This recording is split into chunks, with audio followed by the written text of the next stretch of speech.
We are going to watch this video right here. Everybody is going to make observations. So the lines in the simulation represent seismic activities produced by earthquakes. As you are watching those waves travel through the interior, I want you to think, what patterns are you noticing?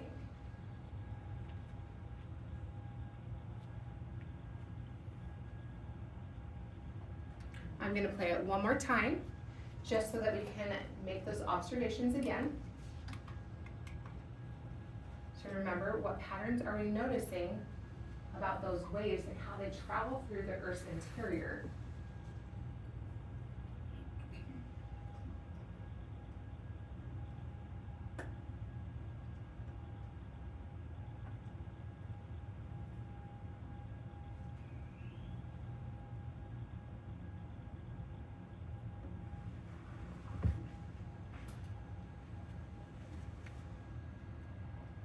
All right, now I want you to think, what can these patterns tell us about the Earth's interior?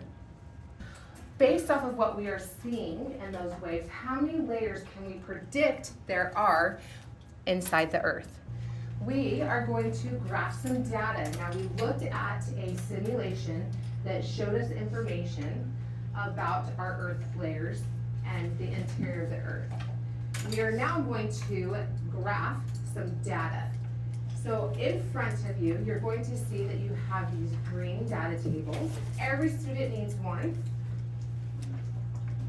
Now, I am totally fine, since this is the last class period of the day, if you cross out the ones that we do as we go through it, so you don't lose track of where we are at. That's fine.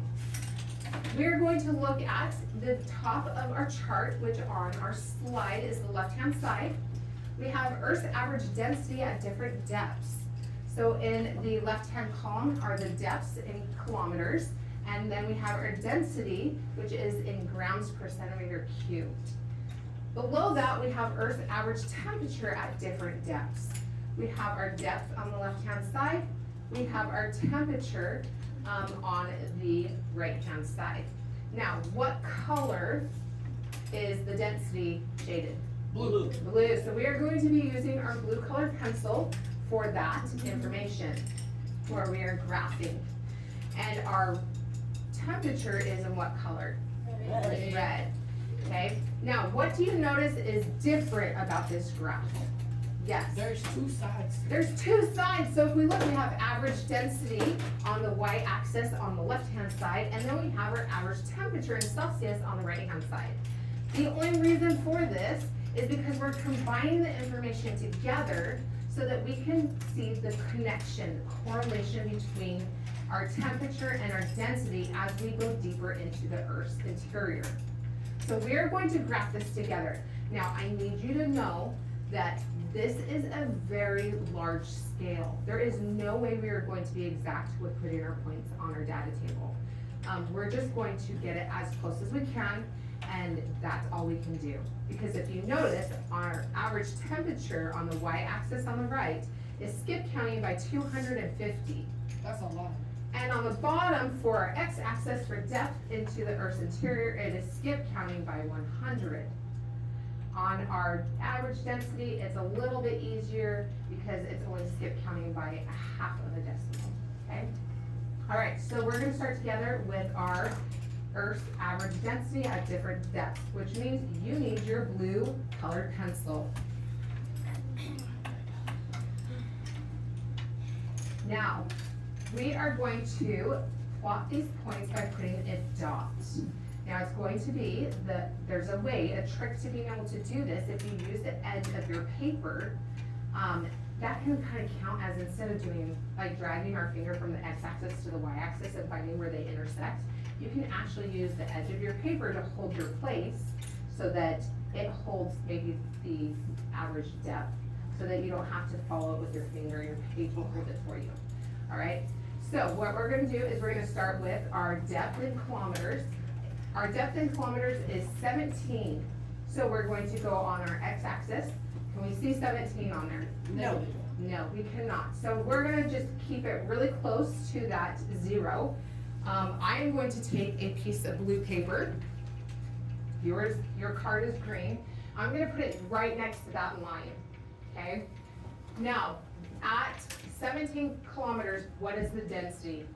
2.2. 2.2, so I can say I have 2.0 and 2.5. So I'm gonna put my density just above 2.0 and below 2.5, which will put it there.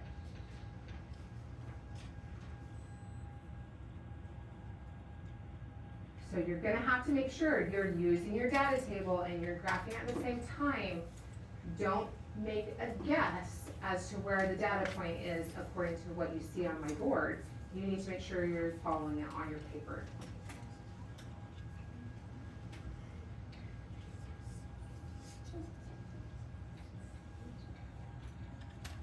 All right, so our next data point, we are looking at 35 kilometers.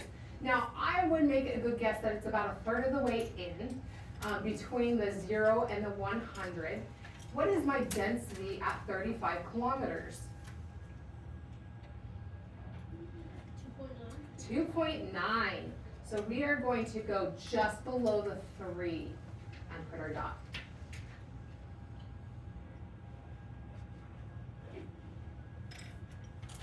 Making sure that we are all following along. You can cross it off on your chart as we go through it, but you need to make sure that you are following along and plotting those points. All right, so 352 kilometers. Now we get into some numbers that we can kind of make a better guess with. So I'm gonna go right in the middle between 300 and 400. What is my density for 352 kilometers? 3.4. 3.4, so we're gonna go in between the 3 and the 3.5. I'm gonna put it right below that 3.5.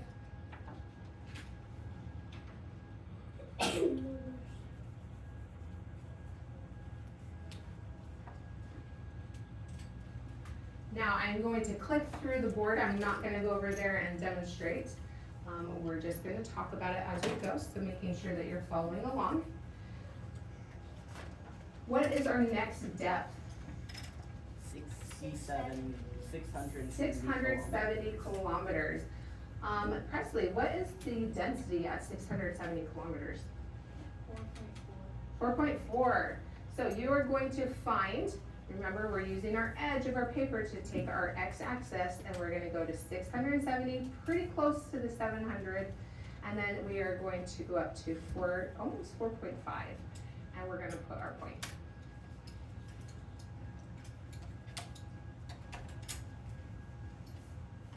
So it's not a bar graph.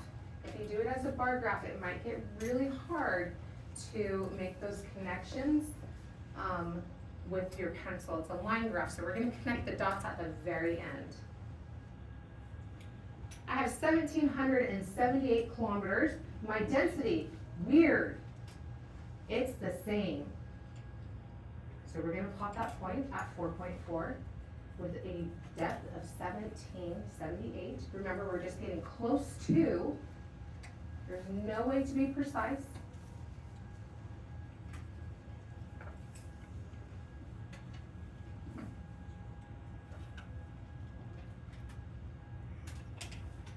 Next, we have 2,885. What is my density at 2,885, Aiden? 5.6 grams per centimeter cubed. So we're gonna plot that point on our graph. Are we getting the hang of how to plot those points? How to graph our data? Okay, it's making sense, that's good. So if you wanna keep going forward with your depth and density, you can move ahead of where we're at, but don't start on the temperatures yet. We're gonna do that one together. So 4,020 kilometers, what is the density at 4,020 kilometers? Jasmine, what is the density at 4,020 kilometers? 9.9. So we are going to find that 4,000. I would put it just past that 4,000 mark, and then almost the 10. So So that puts it about there.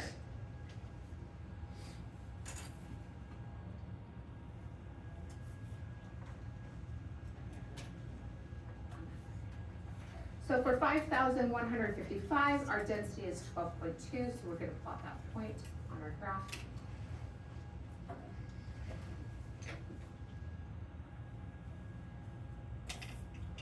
We have a density of 12.8 for 5,763 kilometers. And our very last data point for our density for 6,371 kilometers is 13.1. What do we notice about the density of our Earth's interior as we go deeper into the Earth? Once you connect the dots for your density at different depths, we're going to then move on to Earth's average temperature at different depths.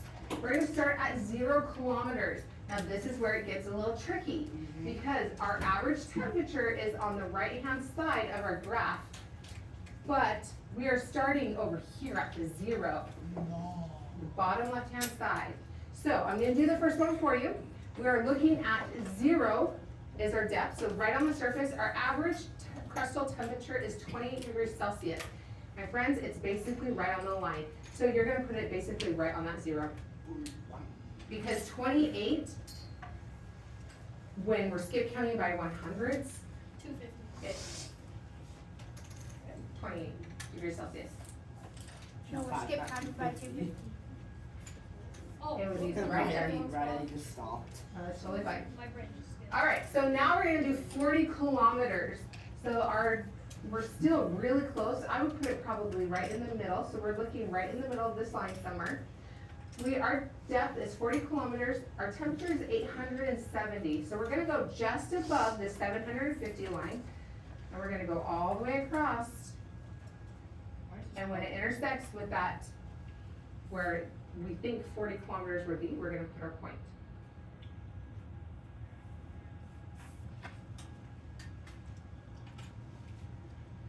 Then we're gonna move on to, we only have a couple of data points for the temperature. We're gonna go to 600 kilometers. So our 600 kilometer line on the bottom x-axis, we're gonna stay right on that line. Our temperature is 1,600 degrees. So 1,600, so we're going to find it on the x-axis and y-axis as close as we can and plot our point.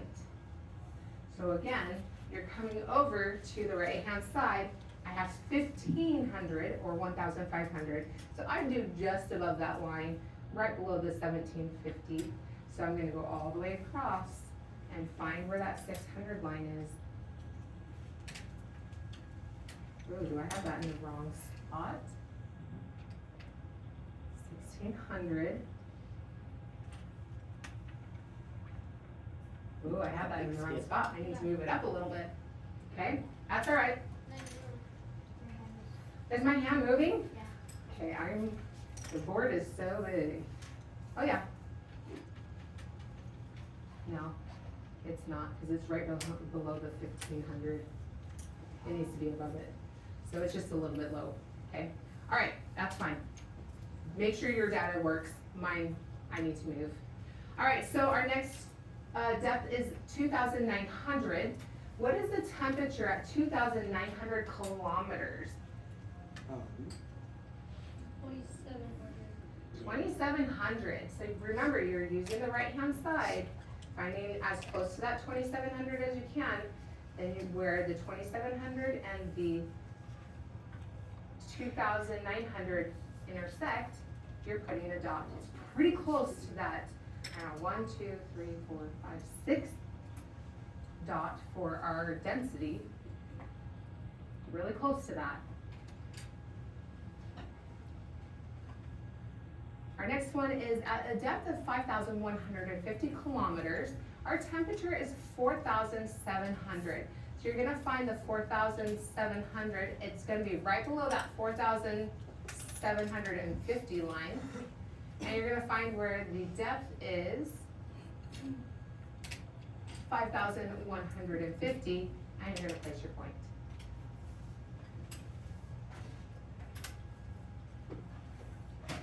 Now remember, the graph represents a very large scale, so the points will not be exact. We're just getting around that area. Our last one is a depth of 6,370. The temperature is 6,700. That is in Celsius. And in Fahrenheit, that's even more, okay? And that's going to be right above that last data point for density. And then, anytime you do a line graph and you've plotted those points, what do you have to do? Connect. Connect the dots. Above. Okay, so we connect the dots so that we can analyze our data and figure out what is the data telling us, and can we use that information to figure out the layers of the earth. Now, anytime you have a change in a slope, that is telling us that something is changing in the Earth's interior. So we're gonna look at those dramatic changes, we're gonna circle them, and remember, how many layers did we decide the Earth has? 4. So we're looking for 4 distinct changes. So the first set is going to be right here. We can see that that slope is going up real straight. Does all the rest of the lines connect in that straight line? No. No, it changes after that. So that's telling us the density is changing, the temperature is changing. We are going to label that as the crust. Now, what state of matter, if you scan over this way, Grady, does this look familiar? Yeah. Oh, from what grade? 6th grade. What state of matter is this? Solid. Liquid. Gas. This is important because we need it to help us to determine what is happening in our Earth's layers. So, our crust, is it a solid, a liquid, or a gas? Solid. It's a solid, so we're gonna write solid. Okay, then our next set of data, now I know the angle's a little bit different right in here, but it kind of has a similar slope here, so we're gonna circle all this data right here.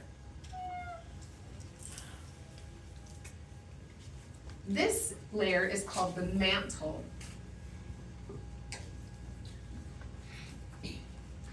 Now, we see that there is a difference in temperature as well as density, especially density, okay? So we're gonna just draw a line right here because that's where we start seeing somewhat of a change. Now, with our mantle, we split it into 2 sections. We have an upper, so we're gonna write upper, and we have a lower. So upper mantle, lower mantle. Now the upper mantle, it's kind of in between phases. It's not a solid, it's not a liquid. We call it a semi-solid. So we're gonna write semi-solid. It's kind of like when you go out to the playground and they use tar to fill in the cracks, and it's really warm outside and you push on it and it kind of looks like it like sinks in and you're like, okay, you know what I'm talking about. That's kind of what the upper mantle is like. It's not solid, but it's not liquid. If we go from a solid to a semi-solid, what do we think the lower mantle is? Liquid. Liquid, okay? Not like there's gonna be gas inside. Now, you're gonna tell me, does this look familiar? Convection. Convection currents are in our lower mantle, okay? So we're gonna draw just one convection current right here to cue us in to liquid that is that hot. Think of it, you're boiling water on your stove to make macaroni and cheese. It starts bubbling because convection currents are happening, okay? Same thing is happening here in our lower mantle. That is how Earth's materials are recycled, is because of that movement. Now, we have this area in here. I can see there's some change happening right in this area, so I'm gonna circle that. And I'm gonna circle this because we know that there are 4. And although they're not perfectly straight lines, they're pretty close for the large numbers that we're talking about here. All right, so this is going to be called, so we have our crust, our upper mantle, our lower mantle, then we have our outer core.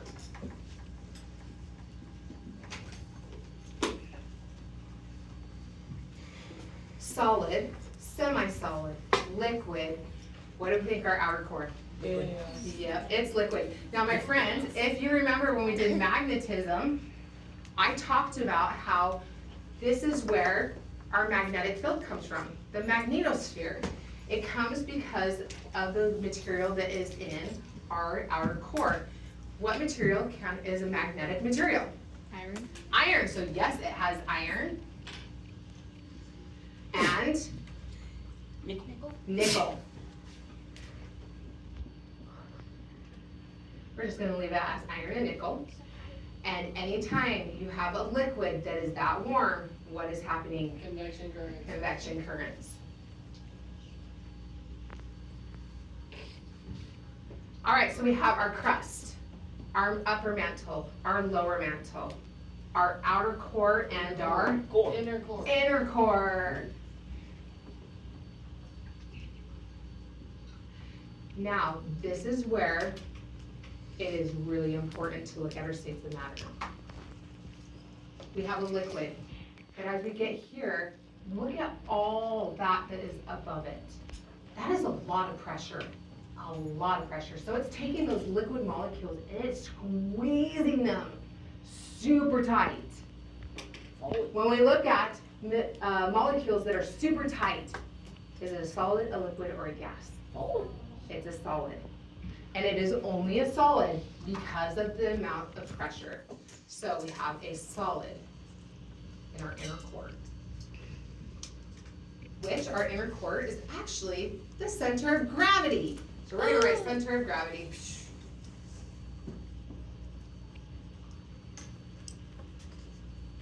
Which means if I were just digging a hole through our crust and going as close as I could to the core, I would get heavier and heavier and heavier. My weight would increase because that gravitational pull is stronger on me. All right?